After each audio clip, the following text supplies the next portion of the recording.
Class में इस session में दोस्तों आप जानते हैं कि लास्ट क्लास में हम लोग बात कर रहे थे अपनी संविधान सभा के बारे में और बात कर रहे थे अपनी अंतरिम सरकार के बारे में। और आप अच्छी तरीके से जानते हैं कि लास्ट हम लोगों ने डिस्कस किया था इंडियन इंडिपेंडेंस एक्ट ऑफ 1947 या 1947 का भारतीय स्वतंत्रता अधिनियम। और मैंने आपसे कहा था कि जब अगली क्लास में हमारी मुलाकात होगी तो हम बात करेंगे about making of Indian constitution या भारतीय संविधान के निर्माण के बारे में। लेकिन भारतीय संविधान के निर्माण के बारे में पढ़ने से पहले सबसे पहले हम जानेंगे स्वतंत्र भारत के मंत्रिमंडल के बारे में। हमने अंतरिम सरकार का मंत्रिमंडल तो लिख लिया था कि जब हमारी अंतरिम सरकार गठित हुई 2 सितंबर 1946 को, तो उसमें कौन कौन व्यक्ति किस किस मंत्रालय में रख गया या कौन कौन सा मंत्री बना, ये मंत्रिमंडल हमने अंतरिम सरकार का लिख लिया था। लेकिन अब हम लिखेंगे स्वतंत्र भारत का मंत्रिमंडल। अब हम बात करेंगे about cabinet of independent India. तो चलिए देर ना करते हुए जल्दी से कंटिन्यू करते हैं। This is Indian polity. हम पढ़ रहे हैं भारत की राज्य व्यवस्था।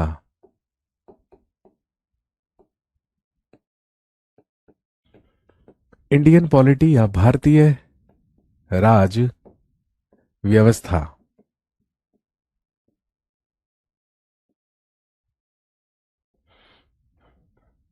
और सबसे पहले हेडिंग डाल लीजिए और लिख लीजिए कैबिनेट ऑफ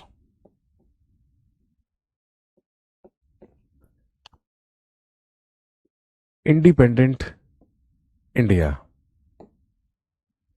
या आप हिंदी में लिख सकते हैं स्वतंत्र भारत का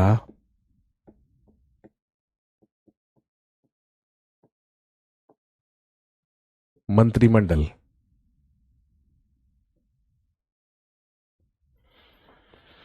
कैबिनेट ऑफ इंडिपेंडेंट इंडिया या स्वतंत्र भारत का मंत्रिमंडल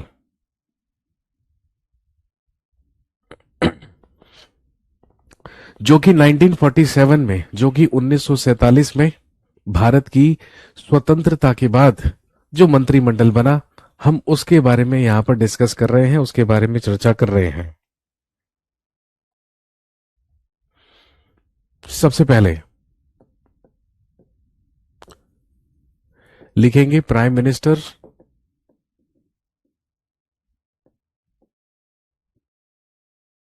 external affairs and Commonwealth affairs.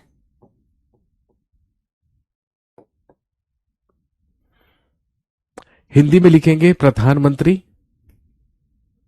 External affairs, ministry of external affairs. आप जानते हैं विदेश मंत्रालय या विदेशी मामले, और साथ में राष्ट्रमंडल मामले, ये सारे के सारे रहे पंडित जवाहरलाल नेहरू के पास।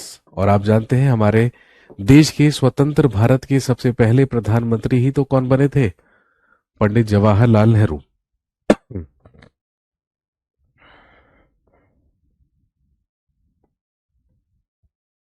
इसके बाद लिखेंगे होम मिनिस्टर, गृह मंत्री। इसके अलावा information and broadcasting.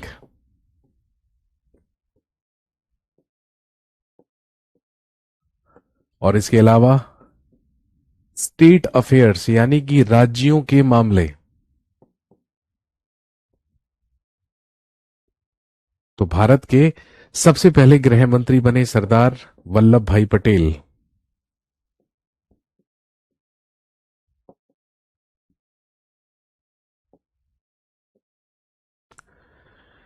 Sardar Vallabh भाई पटेल।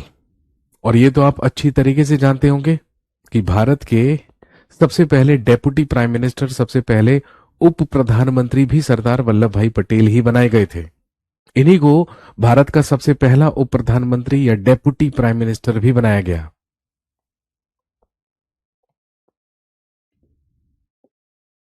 नेक्स्ट, नंबर 3,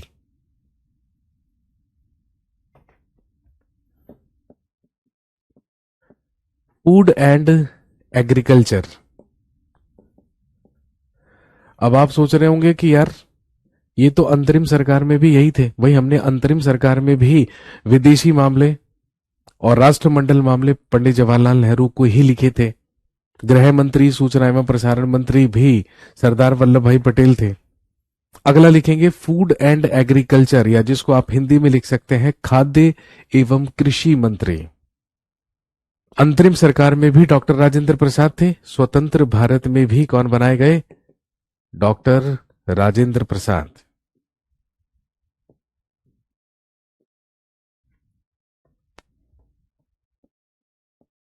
खाद्य एवं कृषि मंत्री doctor Rajendra Prasad. Next, education minister यानी कि शिक्षा मंत्री। तो भाई आप जानते हैं स्वतंत्र भारत के सबसे पहले शिक्षा मंत्री कौन बने? मौलाना अबुल कलाम आजाद। हालांकि अंतरिम सरकार में शिक्षा मंत्री मैंने आपको क्या लिखवाए? सी राजगोपालाचारी, चक्रवर्ती राजगोपालाचारी अंतरिम सरकार में शिक्षा मंत्री थे, लेकिन स्वतंत्र भारत के सबसे पहले शिक्षा मंत्री मौलाना अबुल कलाम आजाद बने। यही रीजन है, यही कारण है कि इन्हीं के जन्म दिवस पर हर साल 11 नवंबर को हम मनाते हैं नेशनल एजुकेशन डे, राष्ट्रीय शिक्षा दिवस। इसके बाद लिखेंगे नेक्स्ट, शिक्षा मंत्री के बाद लिखेंगे रेलवे एंड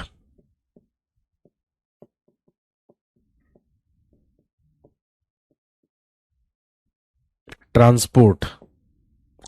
हिंदी में लिखेंगे रेल एवं परिवहन, रेल एवं परिवहन मंत्री।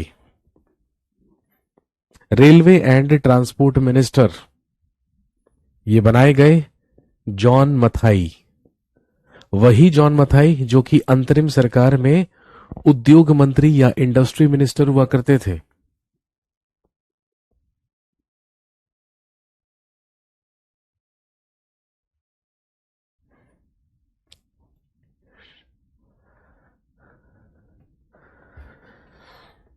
नेक्स्ट, फाइनेंस मिनिस्टर या वित्त मंत्री। अब अंतरिम सरकार में तो फाइनेंस मिनिस्टर वित्त मंत्री लियाकत अली खान थे, लेकिन भैया वो तो पाकिस्तान चले गए, उन्हें तो वहां पर प्रधानमंत्री बना दिया गया। और यहां पर वित्त मंत्री बने आर के शनमुगम शेट्टी। आर के शनमुगम शेट्टी भारत के या स्वतंत्र भारत के सबसे पहले फाइनेंस मिनिस्टर या सबसे पहले वित्त मंत्री बने थे।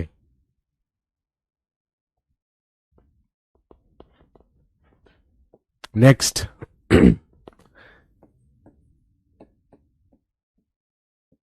डिफेंस मिनिस्टर यानी कि रक्षा मंत्री, वही जो अंतरिम सरकार में भी थे, सरदार बलदेव सिंह।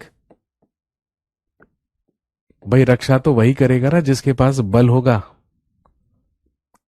सरदार बलदेव सिंह, है ना। कई बारी याद करने के लिए हम अपनी अपनी तरीके की ट्रिक्स बना लेते हैं। वैसे तो आजकल आप जानते हैं, है ना, जमाना ही ट्रिक्स का है।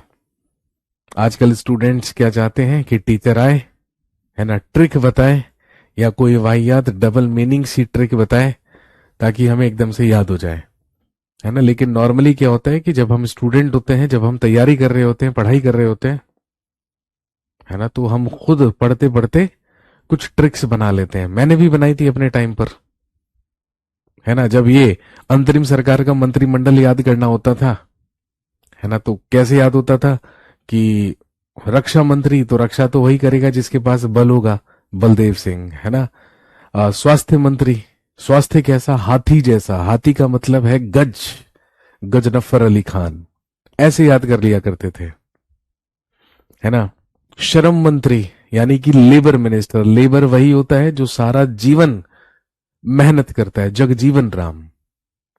इस तरीके से याद कर लिए गए। वित्त मंत्री, वित्त का मतलब पैसा, पैसा देखते ही हम सामने वाले को कहते हैं कि लिया, हमारे पास लिया, लिया, लियाकत अली खान, इस तरीके से, है ना, कई सारे ट्रिक्स होते थे, ये खुद से ही बन जाती हैं जब हम याद करते हैं, है ना। वैसे भी देखिए, कोई और आपको अपनी ट्रिक से याद कराने की कोशिश करेगा तो आप नहीं कर पाएंगे, है ना। ट्रिक्स वही अच्छी होती हैं जो हम खुद जनरेट करते हैं, जब हम तैयारी कर रहे होते हैं, जब हम पढ़ाई कर रहे होते हैं।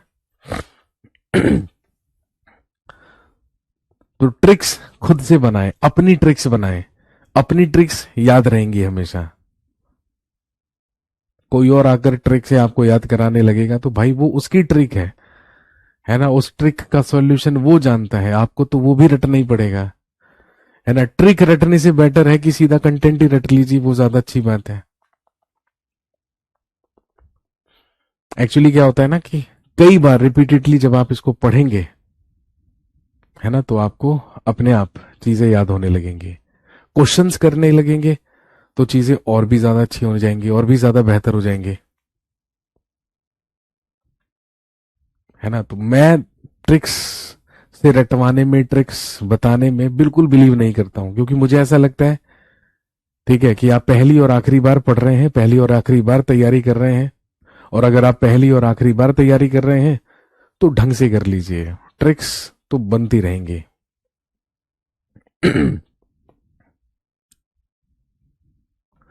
रक्षा मंत्री बलदेव सिंह अंतरिम सरकार में भी यही थे। इसके बाद लेबर मिनिस्टर, श्रम मंत्री बाबू जगजीवन राम अंतरिम सरकार में भी यही थे।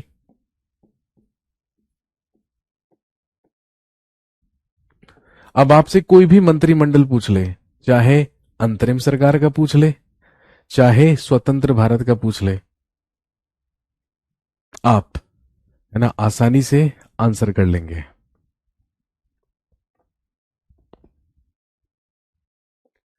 इसके बाद लॉ मिनिस्टर, कानून मंत्री या विधि मंत्री, तो अंतरिम सरकार में तो जोगेंद्र नाथ मंडल थे, हमने पढ़ा था, लेकिन स्वतंत्र भारत के सबसे पहले लॉ मिनिस्टर बने doctor B R Ambedkar. Doctor B R Ambedkar को स्वतंत्र भारत का सबसे पहला विधि मंत्री या कानून मंत्री बनाया गया।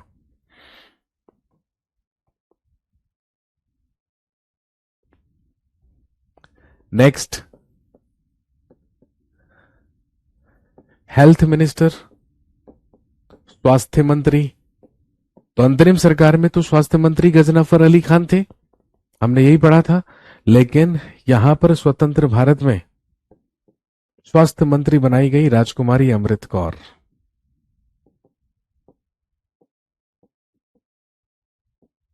केंद्रीय मंत्रिमंडल में सबसे पहली महिला मंत्री बनने वाली ही कौन बनी? राजकुमारी अमृत कौर। ये स्वास्थ्य मंत्री थी, ये हेल्थ मिनिस्टर थी स्वतंत्र भारत की। इसके बाद कॉमर्स यानी कि वाणिज्य विभाग दिया गया सी एच भाभा को।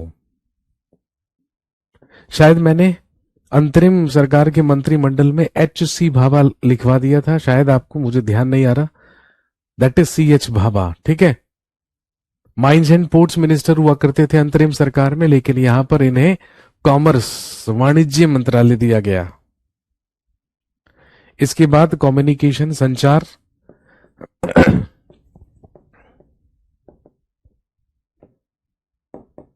कम्युनिकेशन या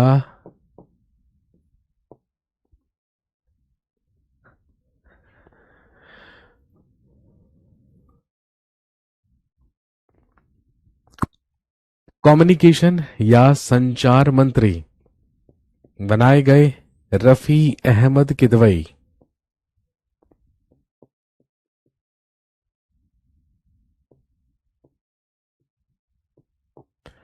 रफी अहमद किदवई।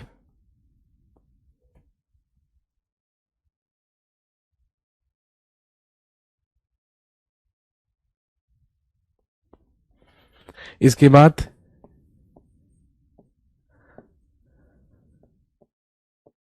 इंडस्ट्री या उद्योग मंत्री बनाए गए श्यामा प्रसाद मुखर्जी।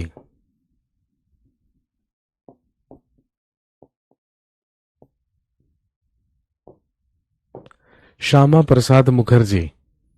श्यामा प्रसाद मुखर्जी का नाम आप इसलिए भी याद रखेंगे क्योंकि भारत के सबसे पहले केंद्रीय मंत्रिमंडल से इस्तीफा देने वाले मंत्री भी कौन बने थे? डॉक्टर श्यामा प्रसाद मुखर्जी। इन्होंने ही सबसे पहले केंद्रीय मंत्रिमंडल से इस्तीफा दिया था।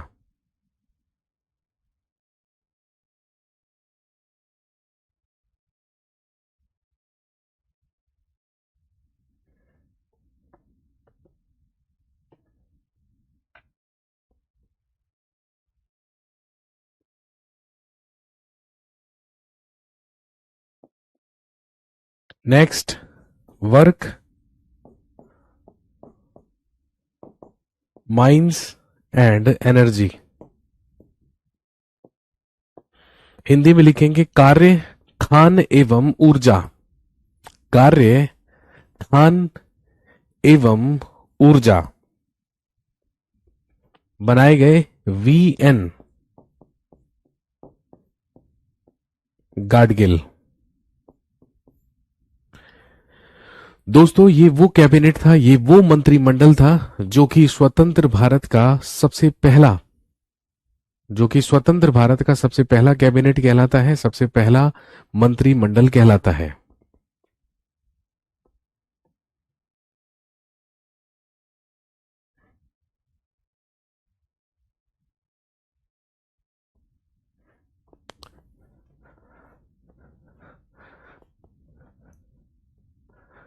चलिए आगे बढ़ते हैं और अब बात करते हैं हम अबाउट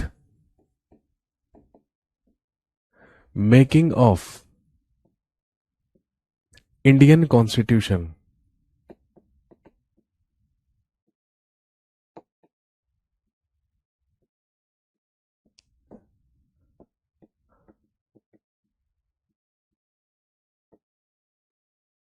भारतीय संविधान का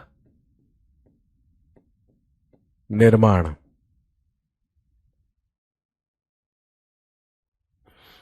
मेकिंग ऑफ इंडियन कॉन्स्टिट्यूशन या भारतीय संविधान का निर्माण।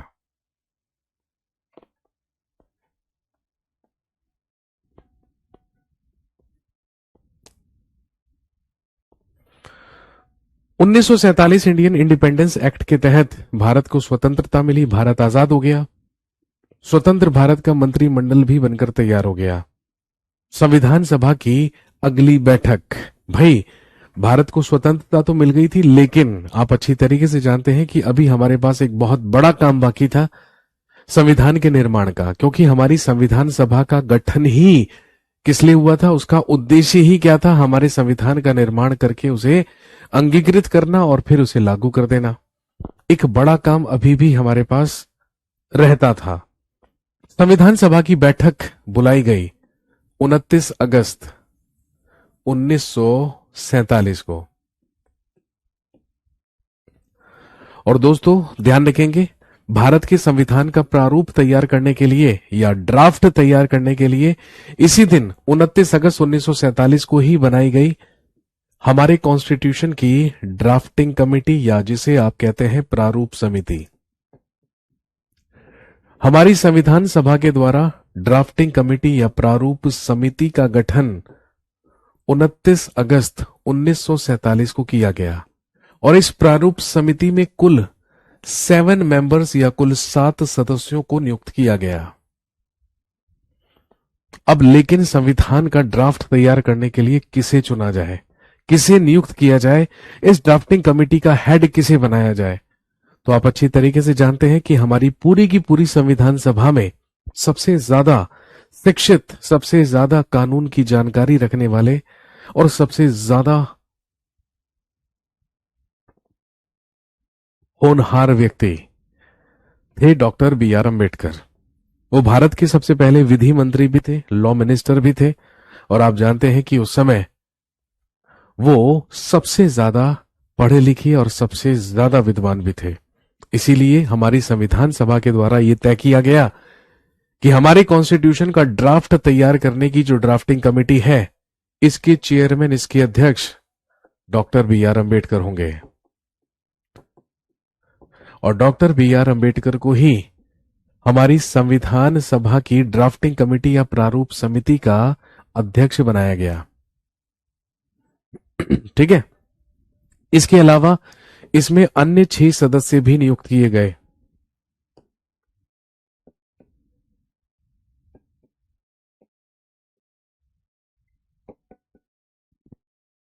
सबसे पहला नाम याद रखेंगे, डीपी खैतान। लेकिन ध्यान रखेंगे, कार्यकाल के ही दौरान इनकी मृत्यु हो जाने की वजह से, यानी कि संविधान का निर्माण होने से पहले ही कार्यकाल के दौरान इनकी मृत्यु हो गई, तो डीपी खैतान के स्थान पर बुलाए गए या आए T T Krishnamachari.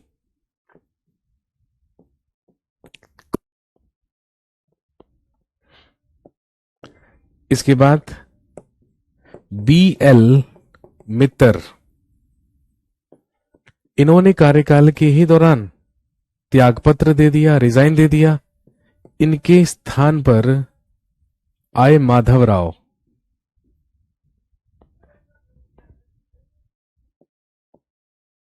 Next K M Munshi. Next Mohammad Sadulla.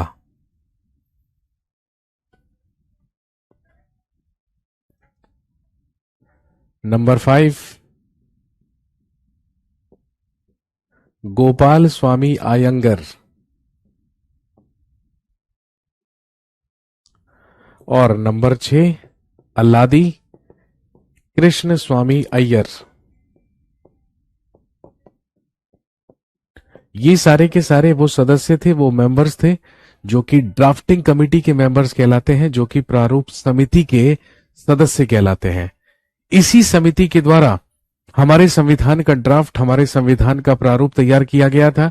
और क्योंकि हमारी संविधान की प्रारूप समिति के अध्यक्ष डॉक्टर बी आर अम्बेडकर थे, इसीलिए doctor B R Ambedkar is known as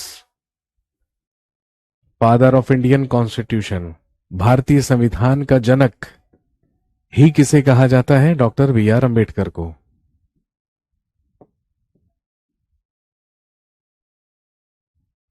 father of Indian constitution, भारतीय संविधान का जनक कहलाते हैं डॉक्टर बी आर अम्बेडकर।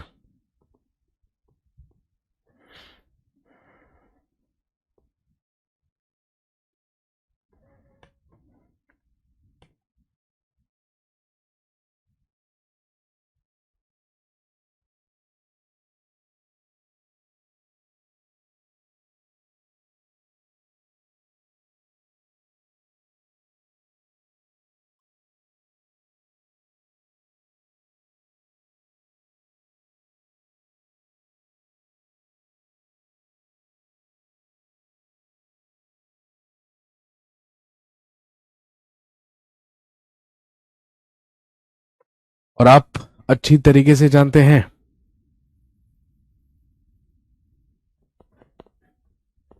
हमारे संविधान को बनने में 2 साल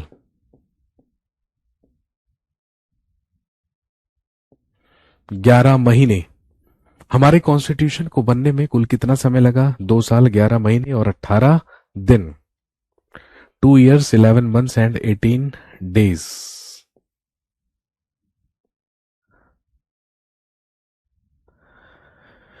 दो साल 11 महीने और 18 दिन हमारे संविधान को बनने में लगे।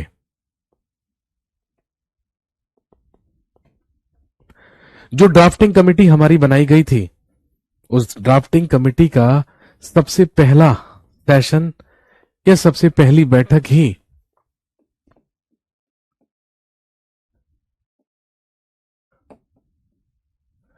First meeting of drafting committee, हमारी प्रारूप समिति की सबसे पहली बैठक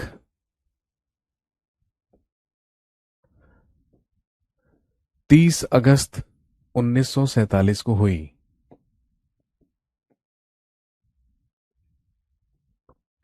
और आप जानते हैं हमारे संविधान के ड्राफ्ट पर या हमारे संविधान के प्रारूप पर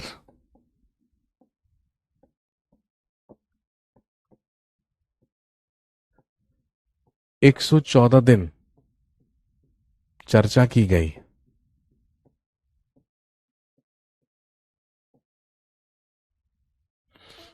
संविधान के प्रारूप पर 114 दिन तक चर्चा की गई।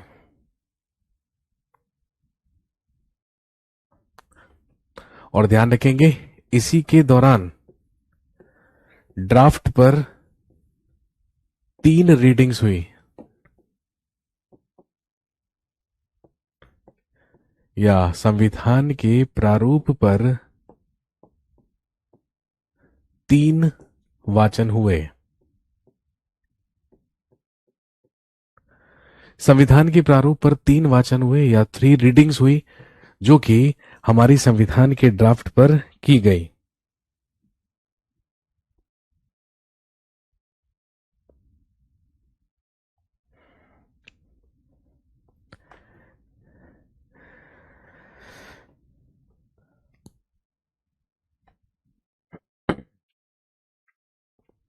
और ध्यान रखेंगे, वो 3 स्टेजेस या वो 3 चरण जिनमें हमारे संविधान का निर्माण हुआ या जिनमें हमारे संविधान को बनाकर तैयार किया गया, उसमें सबसे पहला चरण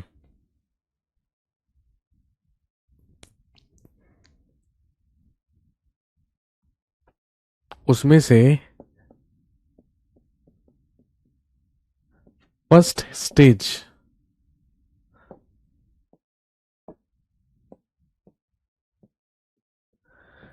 इसमें फर्स्ट स्टेज या प्रथम चरण 6 दिसंबर 1946 से लेकर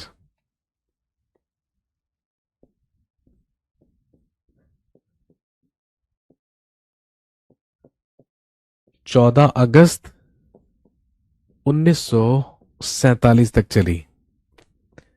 ये थी हमारे संविधान की प्रथम चरण या फर्स्ट स्टेज।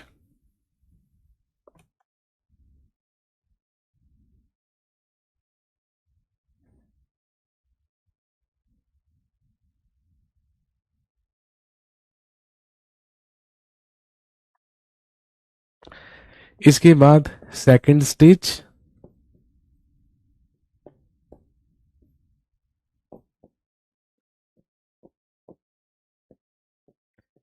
या द्वितीय चरण 15 अगस्त 1947 से लेकर 26 नवंबर 1949 तक का रहा। यानी कि वो पीरियड जिसमें प्रैक्टिकली हमारे संविधान को तैयार किया गया, हमारे संविधान को बनाया गया।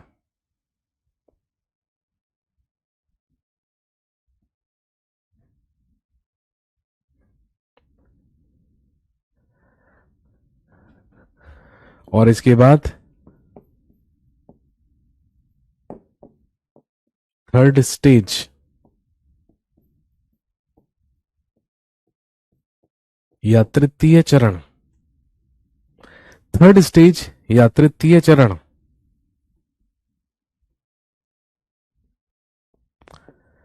27 नवंबर 1949 से लेकर मार्च 1952 तक चला। और ये थर्ड स्टेज, ये तृतीय चरण वो है, ये थर्ड स्टेज वो है जिसमें जिसमें हमारी संविधान सभा एक अस्थाई संसद के रूप में कार्य करती रही। क्योंकि आप तो जानते ही हैं, भारत में सबसे पहले भाई लोकसभा के लिए जो चुनाव हुए थे, इलेक्शंस हुए थे, वो 1952 में हुए थे, 1952 में हुए थे। और 1952 तक हमारी संविधान सभा ही टेम्परेरी या अस्थाई संसद के रूप में हमारे देश में सरकार चला रही थी या कार्य कर रही थी। क्योंकि इलेक्शंस तो 1952 में हुए जाकर सबसे पहले।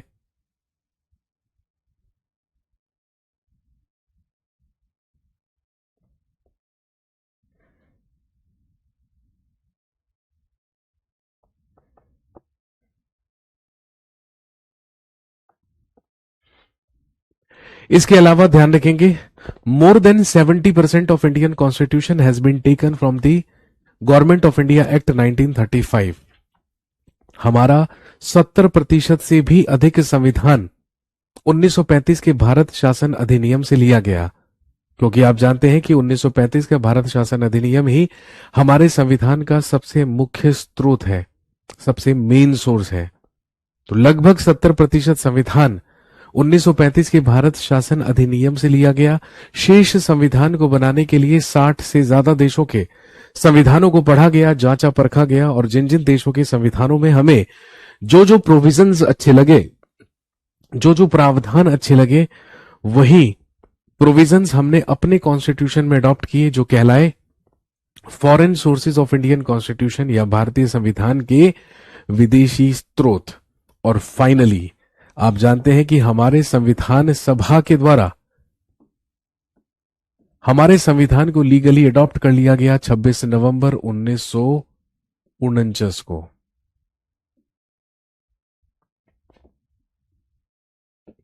कॉन्स्टिट्यूशन वॉज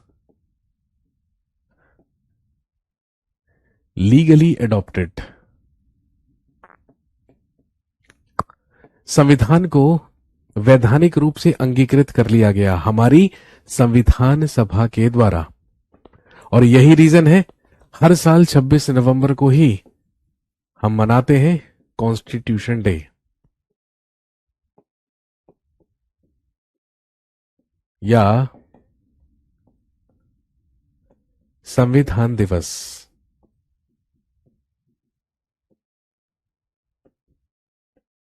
इसी दिन कॉन्स्टिट्यूशन डे या संविधान दिवस मनाया जाता है।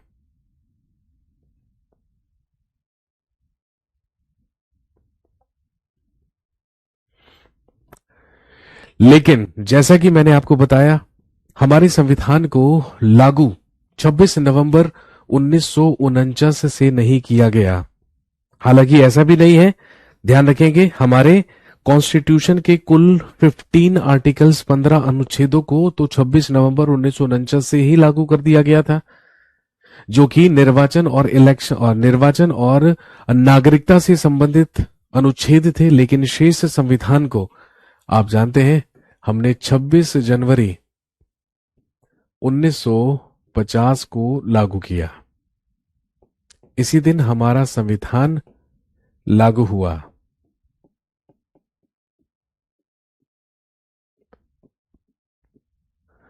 छब्बीस नवंबर, जो कि 1930 से ही स्वाधीनता दिवस के रूप में कांग्रेस के द्वारा मनाया जा रहा था, अब 26 जनवरी 1950 से हम उसे मनाते हैं रिपब्लिक डे के रूप में। अब वो कहलाता है गणतंत्र दिवस।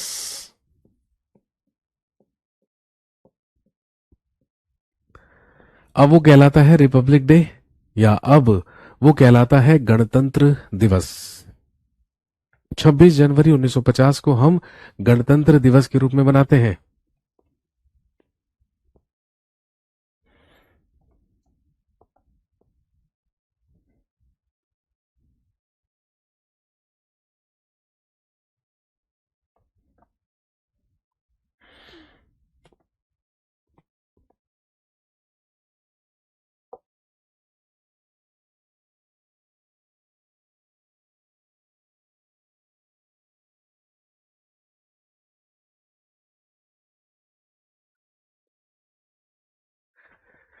एक एग्जाम में आपसे सवाल पूछेंगे कि बताइए डॉक्टर बी.आर. अंबेडकर हमारी संविधान सभा में कहां से चुने गए थे। तो आपको पता होगा कि जब हमारी अंतरिम सरकार का गठन हुआ था, जब हमारी इंटरिम गवर्नमेंट बनी थी या संविधान सभा बनी थी, उस समय doctor B R. Ambedkar Bengal presidency से चुने गए थे या बंगाल प्रेसिडेंसी से चुने गए थे। लेकिन विभाजन के बाद वो क्षेत्र पाकिस्तान में जाने की वजह से दोबारा इन्हें संविधान सभा में बंबई से चुना गया।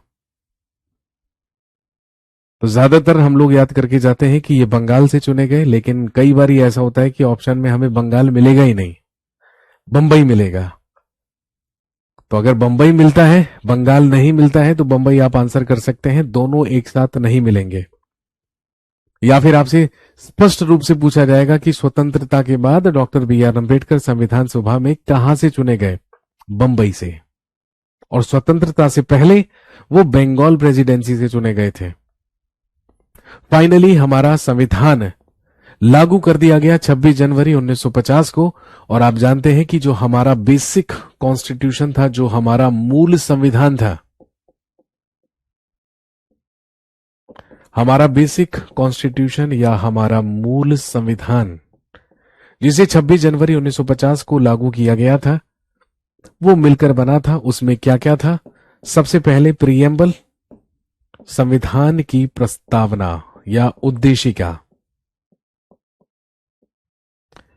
इसके अलावा 8 शेड्यूल्स, 8 अनुसूचियां,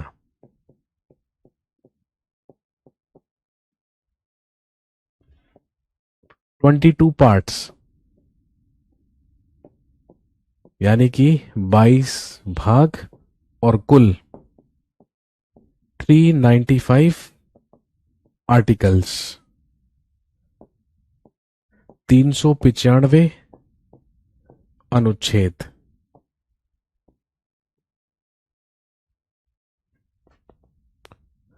इनसे मिलकर बना था हमारा वो संविधान, हमारा बेसिक कॉन्स्टिट्यूशन, मूल संविधान, जिसे हमने 26 जनवरी 1950 को लागू किया था, अप्लाई किया था।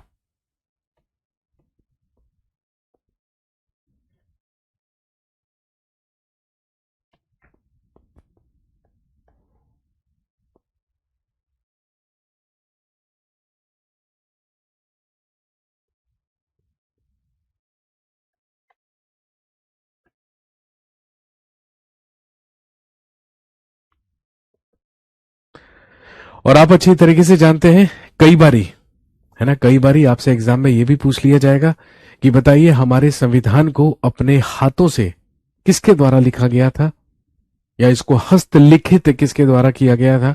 तो आप जानते हैं प्रेम बिहारी नारायण रायजादा वो व्यक्ति थे जिन्होंने हमारे कॉन्स्टिट्यूशन को अपने हाथों से लिखा था। और constitution was hand written bye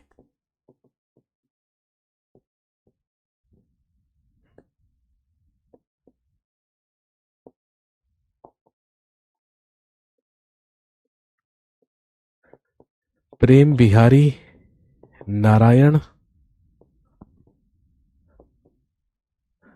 Raizada. Prem Behari Narain Raizada के द्वारा हमारे कॉन्स्टिट्यूशन, हमारे संविधान को हस्तलिखित किया गया।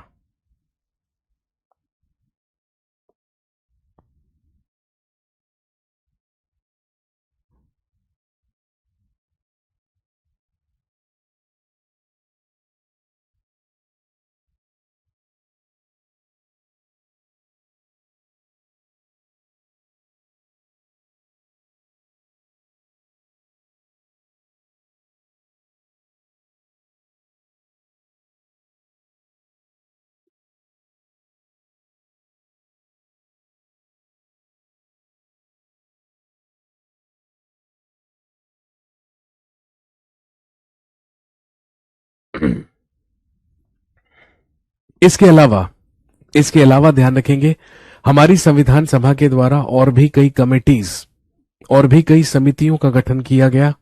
अब हम लिखेंगे major and minor committees of our constituent assembly. हमारी संविधान सभा की कुछ महत्वपूर्ण समितियां, जिसमें हम कुछ बड़ी समितियों के बारे में बात करेंगे और कुछ छोटी समितियों के बारे में। तो सबसे पहले लिखेंगे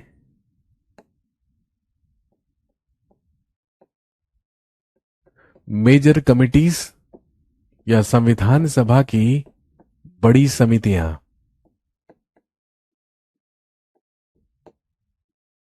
केवल आपको कमेटी का नाम देकर अध्यक्ष का नाम पूछा जाएगा।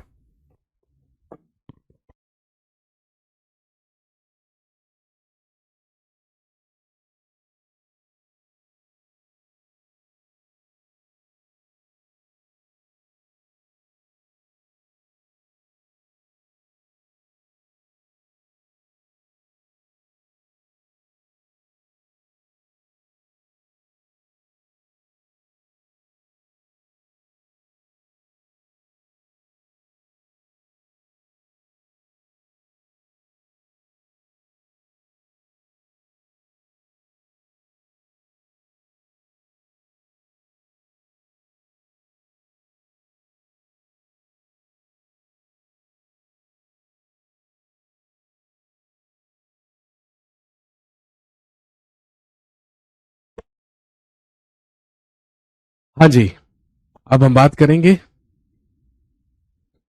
मेजर कमिटीज या बड़ी समितियों के बारे में। ठीक है, सबसे पहले लिखेंगे यूनियन पावर कमिटी, या जिसे आप हिंदी में कह सकते हैं संघ शक्ति समिति। इसके हेड बनाए गए थे पंडित जवाहरलाल नेहरू। अब ये मत कहिएगा कि पंडित जवाहरलाल नेहरू भी हिंदी में लिखिए, हमें लिखना नहीं आ रहा है ना। यूनियन पावर कमेटी संघ शक्ति समिति के अध्यक्ष पंडित जवाहरलाल नेहरू हुए। नेक्स्ट, यूनियन कॉन्स्टिट्यूशन कमेटी,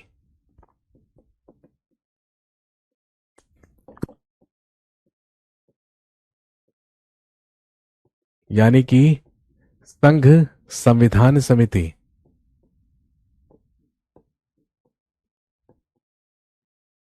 जहां पर भी संघ आ जाए, यूनियन आ जाए, याद रखेंगे पंडित जवाहरलाल नेहरू। ठीक है, यूनियन कॉन्स्टिट्यूशन कमेटी और यूनियन पावर कमेटी दोनों के ही अध्यक्ष पंडित जवाहरलाल नेहरू हुए।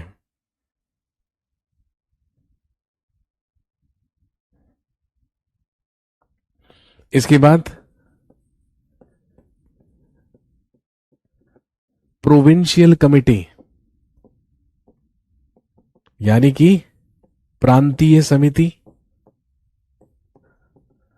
तो ध्यान रखेंगे प्रांतीय समिति के अध्यक्ष बनाए गए सरदार वल्लभ भाई पटेल।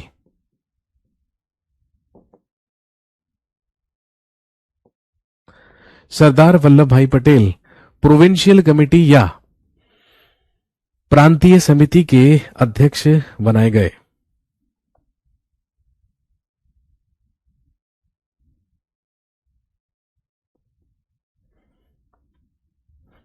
इसके अलावा ड्राफ्टिंग कमेटी, अभी अभी हम पढ़ चुके हैं,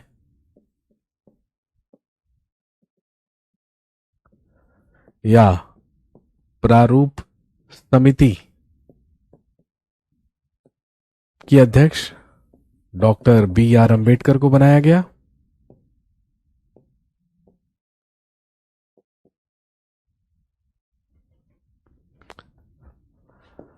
नेक्स्ट,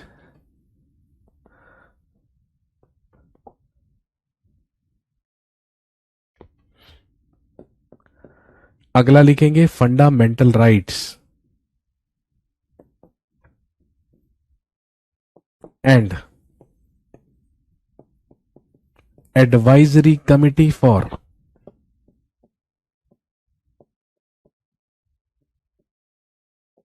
माइनॉरिटीज।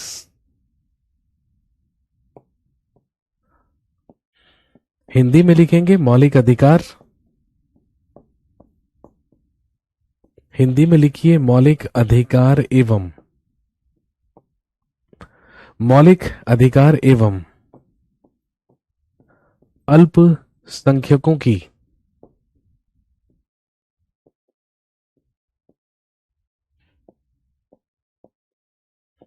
परामर्श समिति।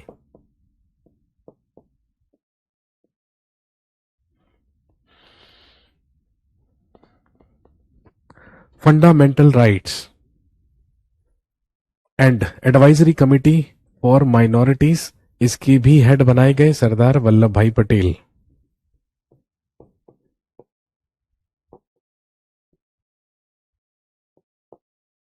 इसके भी हेड बनाए गए सरदार वल्लभ भाई पटेल।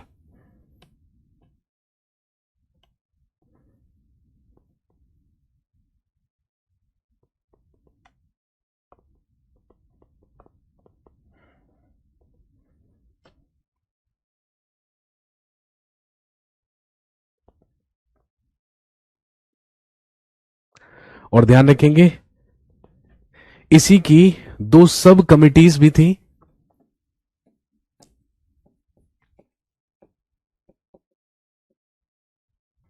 या इसी की दो उप समितियां भी थी?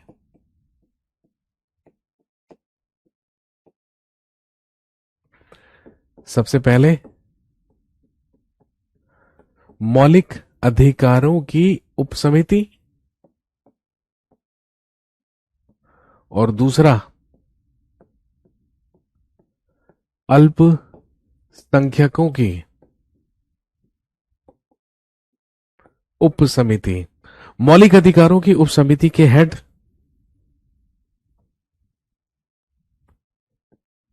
बनाए गए जे.बी. कृपलानी। वही जे.बी. कृपलानी जो स्वतंत्रता के समय कांग्रेस के अध्यक्ष हुआ करते थे। जिस समय भारत आजाद हुआ उस समय कांग्रेस अध्यक्ष जे.बी. कृपलानी ही हुआ करते थे। अल्पसंख्यकों की उपसमिति के अध्यक्ष बनाए गए हरीश चंद्र मुखर्जी, यानी कि H.C. मुखर्जी।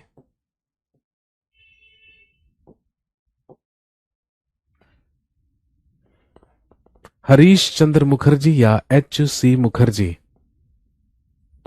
इसके बाद नेक्स्ट नंबर 6। इसके बाद नेक्स्ट या number 6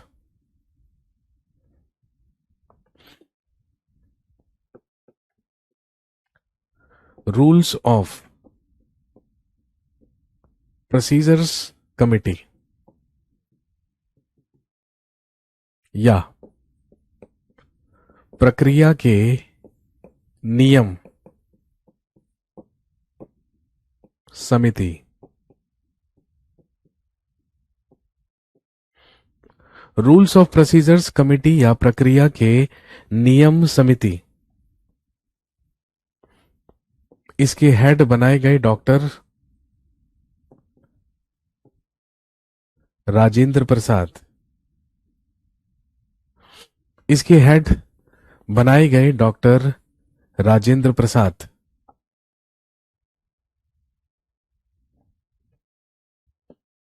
next committee for states.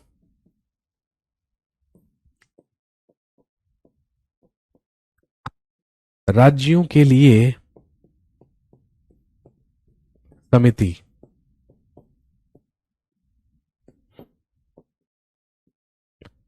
Sardar Vallabh भाई पटेल।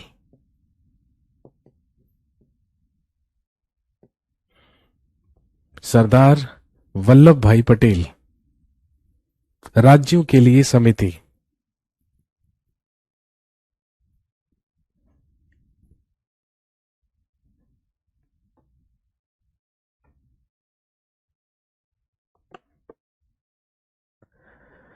कमिटी फॉर स्टेट्स या राज्यों के लिए समिति, सरदार वल्लभ भाई पटेल।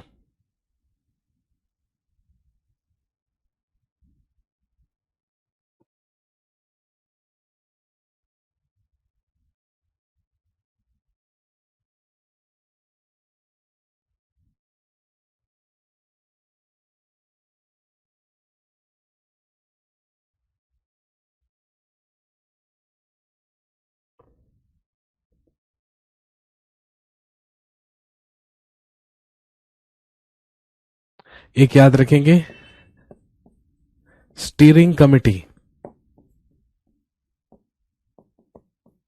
या हिंदी में आप लिख सकते हैं संचालन समिति। स्टीयरिंग कमेटी या संचालन समिति, जिसके अध्यक्ष भी बनाए गए डॉक्टर राजेंद्र प्रसाद। ये सारी की सारी वो कमिटीज थी, ये सारे के सारे वो समितियां थी जिन्हें हम मेजर कमिटीज या बड़ी समितियां मानते हैं। इसके बाद हम माइनर कमिटीज के बारे में बात करेंगे। उसके अलावा हम foreign sources of Indian constitution के बारे में बात करेंगे। उसके बाद फीचर्स ऑफ इंडियन कॉन्स्टिट्यूशन के बारे में बात करेंगे और फिर पढ़ना शुरू करेंगे about the constitution of India या भारत के संविधान के बारे में। आज के सेशन में इतना ही रखते हैं। अगले सेशन में हम minor committees of constituent assembly से शुरू करेंगे। उसके बाद foreign sources of Indian constitution, भारतीय संविधान के विदेशी स्रोतों के बारे में पढ़ेंगे, और फिर हम बात करेंगे अपनी संविधान की विशेषताओं के बारे में, फीचर्स के बारे में। संविधान बनकर तैयार हो जाएगा और फिर हम स्टार्ट करेंगे पढ़ना about the constitution of India. तो इस सेशन में इतना ही। Thank you very much. Have a nice day. शुक्रिया, धन्यवाद। जय हिंद।